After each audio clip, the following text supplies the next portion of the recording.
passage is, there is a famous verse which tells us संसारा विश्ववृक्षया। एक बड़ा ही प्रसिद्ध छंद है जिसमें हमें बताया जाता है कि संसार एक विश्व का वृक्ष है।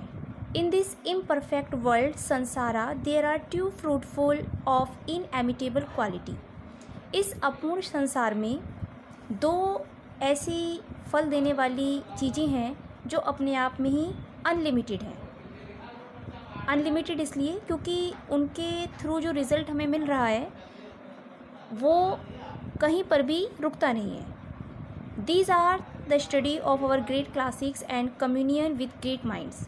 और ये हैं अपने महान ग्रंथों का अध्ययन और अच्छे मस्तिष्क रखने वाले लोगों से बातचीत करना। These two are the things which mould men's minds and hearts.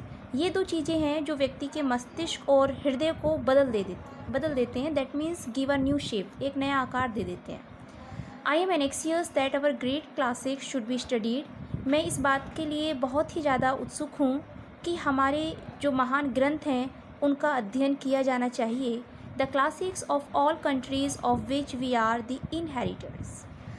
सभी देशों के साहित्य जिसके हम उत्तराधिकारी हैं, दैट मीन्स हमारा उन पर राइट्स है, अधिकार है। It is in a small dialogue in an Upanishad that a question is put, what constitutes the essence of good life. Upanishad में एक छोटा सा संवाद है जिसमें प्रश्न के रूप में पूछा जाता है कि अच्छे जीवन का सार क्या है, what is the base of good life. The teacher replies, इस प्रश्न का उत्तर जब अध्यापक देते हैं तो बोलते हैं, didn't you hear the answer, कि आपको जवाब सुनाई नहीं दिया। There was a thunder clap, बड़ी तेज आवाज़ के साथ तालियां होती हैं, डा डा डा।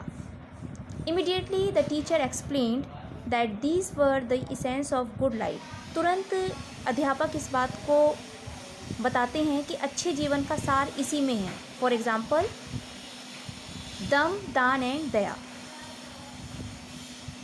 दम, daan and daya, three words relate to three da. These constitute the essential of good life. इन्हीं में ही अच्छे जीवन का सार छिपा है। यू मस्ट हैव दम और सेल्फ कंट्रोल। आपके पास दम यानी कि सेल्फ कंट्रोल होना चाहिए, नियंत्रण होना चाहिए खुद पर। Restraint, that means the controlling power, which is the mark of human being. यही मानव जाति का एक पहचान चिन्ह है, सिंबल है। In the Ramayana, when Lakshman set out for the forest, his mother tells him।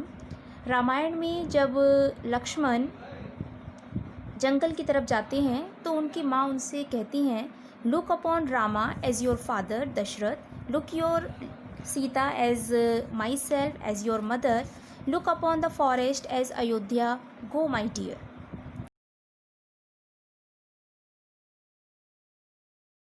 देखना और सीता को अपनी माँ के रूप में देखना और जंगल को अयोध्या की तरह देखना, इसी फीलिंग के साथ, इसी भाव के साथ मेरे प्रिय तुम जा सकते हो।